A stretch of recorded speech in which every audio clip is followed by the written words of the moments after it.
Hey guys, in this video I'm going to show you how you can download and install Ubuntu 20.04 on your VirtualBox in your Windows 10 operating system. So those of you who don't know what VirtualBox is a tool which will enable you to run different operating systems virtually on your host operating system. So in this case, my host operating system is Windows 10 and I have installed VirtualBox on my Windows 10, and then this VirtualBox will enable me to run different operating systems virtually on my Windows 10 operating system.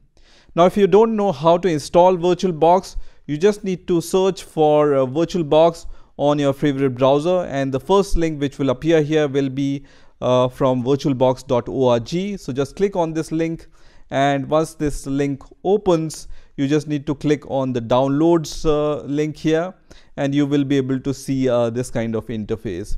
Just click on the Windows host option here, and you will see that VirtualBox exe will be downloaded, and once it's downloaded, you just need to install it. So the installation process is really easy, so I'm not going to go through the installation process of VirtualBox. You just need to click some next buttons and VirtualBox will be installed on your Windows operating system.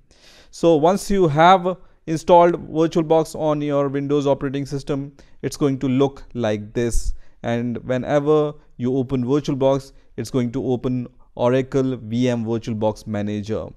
Now we are going to download the ISO file which is required to install Ubuntu on our VirtualBox. So for downloading the ISO file of Ubuntu, you can just search for Ubuntu, and the first link which will appear here will be from ubuntu.com. So I'm going to just click on this link, and straight away you will see this option here which says what's new in Ubuntu 20.04, because 20.04 is the latest version of Ubuntu which is released recently. So here you will see a downloads tab here, and when you click on the download tab, you will see the Ubuntu desktop. So you can just click on the version which is available, and most probably you might want to install the LTS version. Okay, so make sure that whenever you install Ubuntu, you install the LTS version. LTS means the long-term support version, which will at least run for 2 years. Okay, so the support will run for 2 years. So I'm going to just click on Ubuntu desktop, and here you will see the download button. So I'm going to just click on the download button, and when you click on the download button, the ISO file will be downloaded on your Windows operating system. So this file is around 2.5 GB file, so it will take some time to download, but I have already downloaded this file on my Windows operating system, so I'm going to just cancel this download. And also, if you want to support Ubuntu project, then you can just give small donation to Ubuntu. For now, I don't want to do anything, so I have just downloaded the ISO file.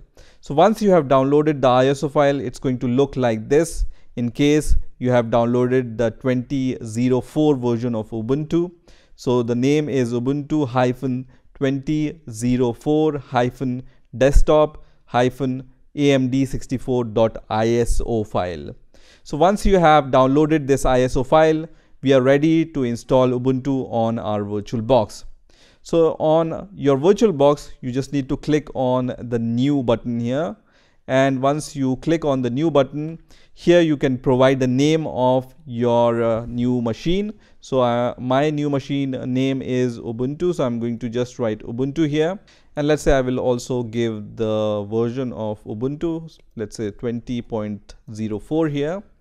And straight away VirtualBox is smart enough to provide you the proper options here.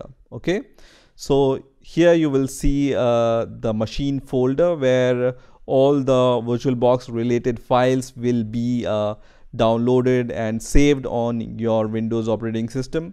And the type here is Linux, because Ubuntu is a Linux based operating system. and the version here is Ubuntu 64-bit. Because we have downloaded the 64-bit ISO file. Okay, there is no other option on the website as far as I know.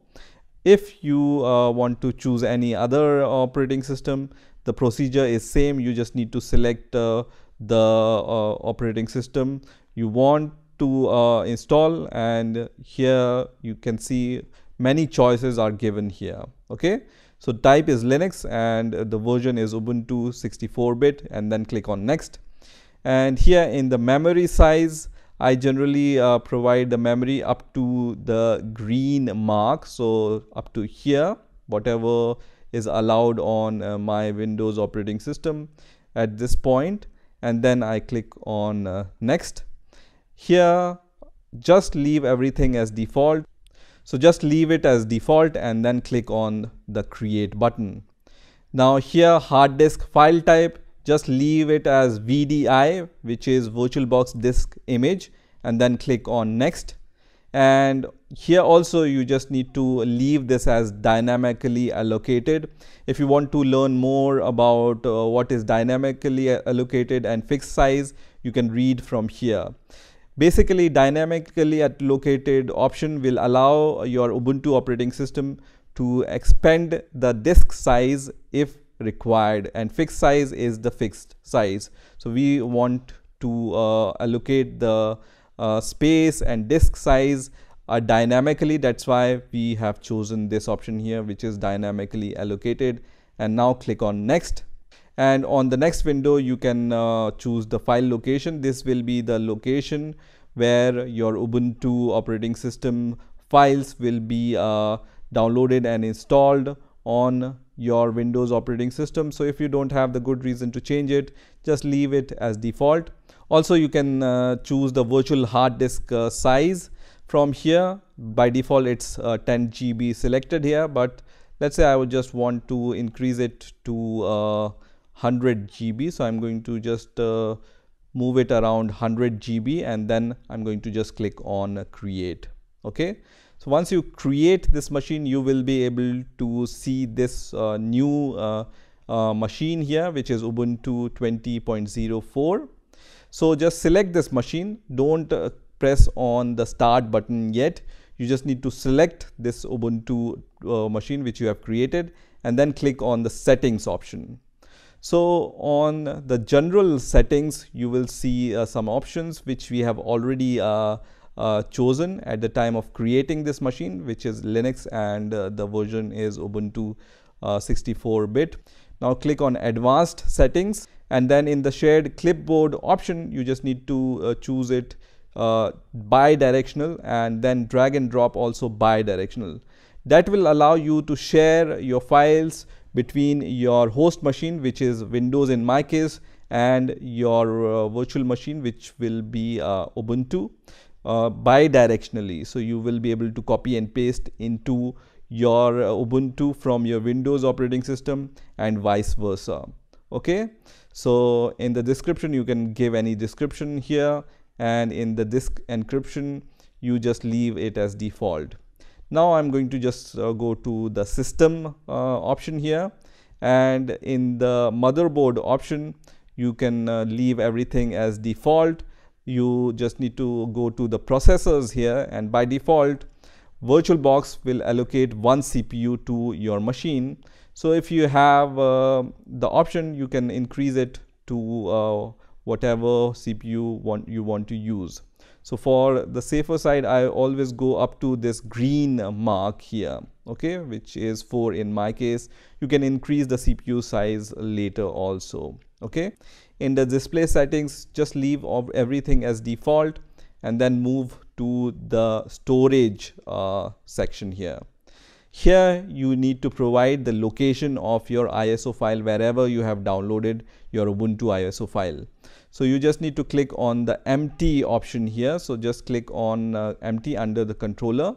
So just choose the CD icon option here, and then click on choose a disk file from here. Okay, so just click on choose a disk file from here, and then you just need to browse to the location where you have downloaded your Ubuntu ISO file. So I'm going to just copy the location here and then paste it here, and then select the ISO file from here and then click on open. So once you have selected your ISO file using this CD icon, you will see the name of your ISO file here also. Let me just move it further. You can see the exact name of my ISO file here, Ubuntu 20.04 desktop AMD64. So once you have done that, you can do other settings from here also, but I will leave everything as default and click on OK. And once you have done all those settings, you are ready to start your Ubuntu installation. So here what I'm going to do is I'm going to select Ubuntu 20.04 and click on start button here. And you can see the installation of Ubuntu is going to start in a few seconds. You can just close these warning signs here. And now you will see this kind of window here. So on the left hand side, you can choose the language in which you want to install Ubuntu. You can see many languages are given here, but for now I will choose English as my language, and then I will click on the install Ubuntu button here.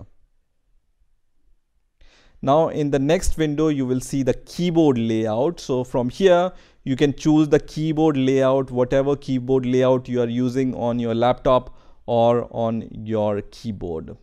So in my case, I'm using a German keyboard, so I can just move to the German keyboard option here. So I'm going to just search for the German keyboard, which is this one.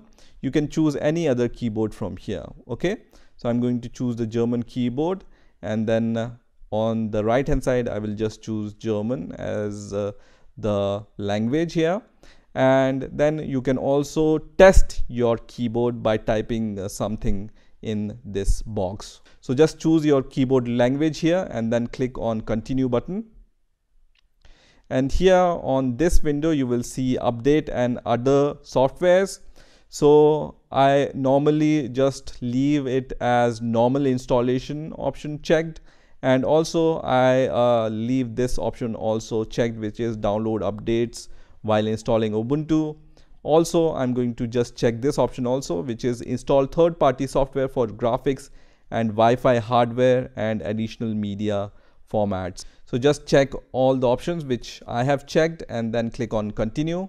And here in the installation type, just leave this option as default, which is erase disk and install Ubuntu.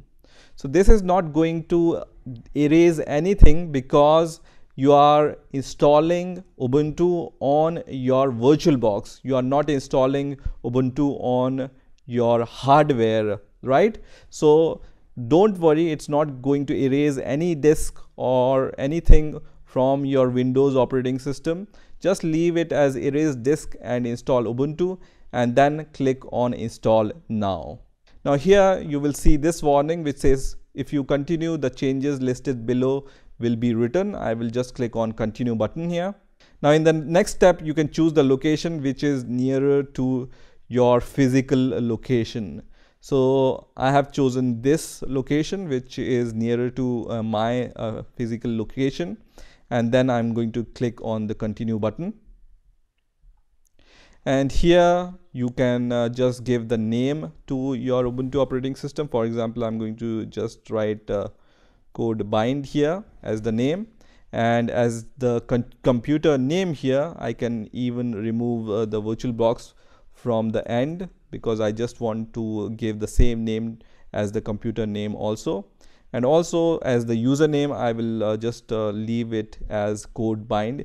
If you want to change these names, so let's say you want to give the different username here, you can do that also.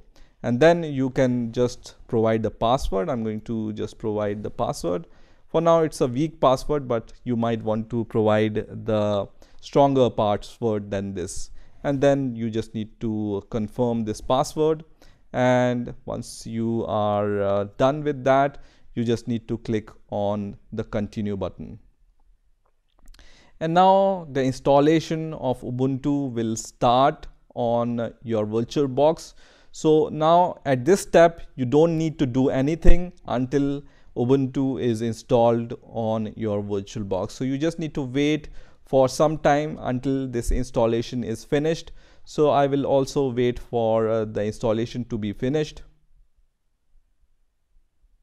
And after some time you will see this kind of window which says installation is complete. You need to restart the computer in order to use the new installation. So I'm going to just click on the Restart Now button. And at this point it says please remove the installation medium, then press enter. So I'm going to just press enter here, and now I can see the Ubuntu operating system is starting, and now I can see this login window here. So if you remember, this is the username which I have given to my Ubuntu operating system. So I will just click on this user, and then I will provide the password which I have given at the time of installation, and then press enter. So first of all, you will see this kind of welcome window here. You can click on the skip option here, and also you can just click on the next, and then click on done, and you will be able to see your Ubuntu desktop here, right? So when you just click on this maximize button, now you will see that this desktop is not maximizing. So for that we need to install a tool called VirtualBox Guest Editions. So for installing the VirtualBox Guest Editions, what you need to do is you need to open the terminal. So you can just click on this option and then search for terminal here. And once the terminal result comes, you just need to click on the terminal option. Now once your terminal opens, you just need to give this command. I'm going to provide this command in the description of this video also, which is to install some essential packages before you install VirtualBox Guest Editions on your Ubuntu operating system. So this command is sudo apt install build essentials space dkms space linux -s headers hyphen this uname space r. Okay, so just type this command on the Ubuntu terminal and then press enter and give your Ubuntu's password. I'm going to just provide my Ubuntu's password here, and then I will just press yes here or Y here and then press enter. And after some time you will see that all the installation steps are finished. So once it's done, you can close your terminal. And now what you can do is you can just go to devices on your VirtualBox window. So just click on devices here and then click on insert guest editions CD image. And once you do that, you will be able to see this kind of window. So you just need to click on the run button here. So just click on run. And then you just need to provide your Ubuntu's password. So I'm going to just provide my Ubuntu's password and then click on authenticate, which is going to open the terminal and it's going to install the VirtualBox Guest Editions on your Ubuntu operating system. And after some time you will see this message which says press return to close this window. So you just need to press enter here, which is going to close this window. Now at this point you just need to restart your Ubuntu operating system. So just go here at the top and then click on power off, and then click on power off once again. Okay, so just click on power off, and here you don't need to click on restart, you just need to click on power off, because we just need to shut down our Ubuntu operating system first. Now once it's shut down, as I have told you that in the settings you need to go to the advanced settings in the general tab and make sure that this shared clipboard and drag and drop option is bi-directional, and that will enable you to just copy and paste your files between the VirtualBox and your host operating system. Now I'm going to start this Ubuntu once again, and now I'm going to provide my Ubuntu's password again. And now if you observe, when I just drag this window and make the size of this window a little bit bigger, the size of Ubuntu desktop also changes and resolution is also better, right? So when I just maximize this window, my Ubuntu desktop size will also change. So this is working now. Now I just want to test whether the copy and paste feature is working or not. So I just opened the Firefox browser on my Ubuntu operating system. And now I'm going to just copy this URL, which is on my Windows operating system. So this is the Google Chrome browser on my Windows operating system, and I will just copy this URL and paste it into my Ubuntu operating system. And you can see this copy and paste option is working here, right? So this is working. Similarly, when you just copy, let's say I'm going to just copy this text from here and go to the browser and open the next tab and paste this thing here, you can see you can paste your text from your Ubuntu operating system into your Windows operating system. So this is how you can install Ubuntu 20.04 on your VirtualBox in Windows 10. I hope you've enjoyed this video, and I will see you in the next video.